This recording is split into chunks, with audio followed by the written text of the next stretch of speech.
Sunday special ആയാലോ? ചിക്കനിലേക്ക് കുറച്ച് മഞ്ഞൾപ്പൊടി, ഉപ്പ്, കുരുമുളക് പൊടി, നാരങ്ങാനീര് ഒഴിച്ച് നന്നായിട്ട് മിക്സ് ചെയ്തിട്ട് ഒന്ന് മാറ്റി വെക്കുക. അതിനുശേഷം ഒരു സവാള എടുക്കുക. ആ സവാള ഇതുപോലെ അരിഞ്ഞെടുക്കുക. കുറച്ച് ജിഞ്ചർ ഗാർലിക് എടുക്കുക, ഇതുപോലെ ചതച്ചെടുക്കുക. എന്നിട്ടൊരു കുക്കർ എടുത്ത് അതിലേക്ക് കുറച്ച് എണ്ണ ഒഴിച്ച് എണ്ണ ചൂടാകുമ്പോഴേക്കും എല്ലാം കൂടി പൊടിച്ചൊരു മസാലയില്ലേ, ഗരം മസാല, അതും മുളക് പൊടിയും മല്ലിപ്പൊടിയും ഇട്ട് നമ്മളൊന്ന് കരിയുന്നതിന് മുന്നേ ഇളക്കി അതിലേക്ക് ഈ സവാളയും ജിഞ്ചർ ഗാർലിക്കും പേസ്റ്റും ഇട്ട് ഒന്നുകൂടി നന്നായി ഒന്ന് ഇളക്കിയിട്ട് ആവശ്യത്തിന് വെള്ളം ചേർത്ത് ഇത്തിരി ഉപ്പിട്ട് ഒരു 3 വിസിലടിക്കുന്നവരെ വെയിറ്റ് ചെയ്യുക.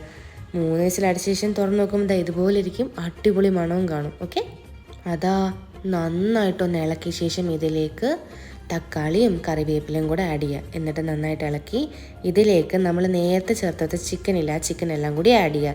ചിക്കനും ആഡ് ചെയ്ത് ആവശ്യത്തിന് കുറച്ച് വെള്ളം ഒഴിച്ചിട്ട് തിരിച്ച് പഴയ പോലെ അടച്ച് വെക്കുക. ഉപ്പും ചേർക്കണം കേട്ടോ, ഞാൻ പറയാൻ വിട്ടുപോയി. എന്നിട്ടൊരു 3 വിസിലാകുമ്പോഴേക്കും ചിക്കൻ റെഡി. വെള്ളം അധികം തോന്നുന്നുണ്ടോ? വറ്റിച്ചോ. എനിക്ക് ഗ്രേവി ആയിട്ടാണ് ഇഷ്ടം. എന്നിട്ട് ആ വറ്റിച്ച് കുറുകിയ ചിക്കൻ കറിയും കുറച്ച് പുട്ടും ഒരു ബുൾസയും കൂടെ കഴിച്ചോണ്ടല്ലോ മോനെ, സ്വർഗം.